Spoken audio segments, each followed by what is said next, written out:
গুলশানে চেয়ারপারসনের কার্যালয়ে বিএনপি গঠিত পুলিশ প্রশাসন সংস্কার বিষয়ক প্রস্তাবনা কমিটি নিয়ে সংবাদ সম্মেলনে কথা বলছেন বিএনপির স্থায়ী কমিটির সদস্য বীর বিক্রম হাফিজউদ্দিন আহমেদ। সরাসরি চলে যাচ্ছে সেখানে। বিসমিল্লাহির রহমানির রহিম। জুলাই আগস্ট 2024-এর ছাত্র জনতার সফল গণ অভ্যুত্থানের পর অন্যতম আলোচনার বিষয় ছিল পুলিশ বিভাগের সংস্কার।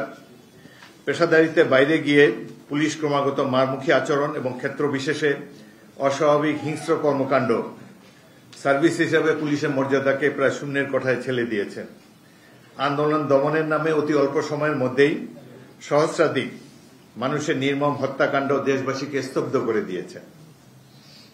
রক্তাক্ত গণবিপ্লবে পরাজিত স্বৈরাচারী সরকারের পতন ঘটেছে এবং গণহত্যা ও নির্যাতনের নেতৃত্ব দেওয়া প্রধান কুশীলকগণ অনেকেই পালিয়ে গিয়েছেন।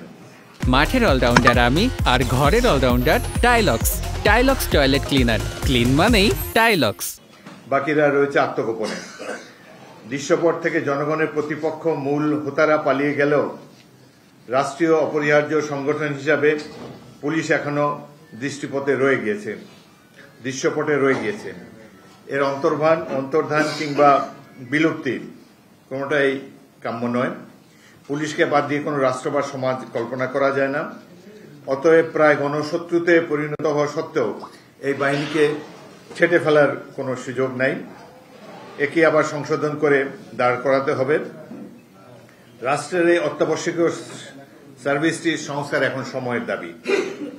শুধুমাত্র উন্নততর সার্ভিস প্রাপ্তির জন্য নয়, ভবিষ্যতে বল প্রয়োগের ক্ষেত্রে সাম্প্রতিককালে ঘটে যাওয়া নিষ্ঠুর আচরণের যেন পুনরাবৃত্তি না ঘটে, সেই লক্ষ্যে পুলিশ বিভাগের সংস্কার একটা গুরুত্বপূর্ণ জাতীয় দাবিতে পরিণত হয়েছে।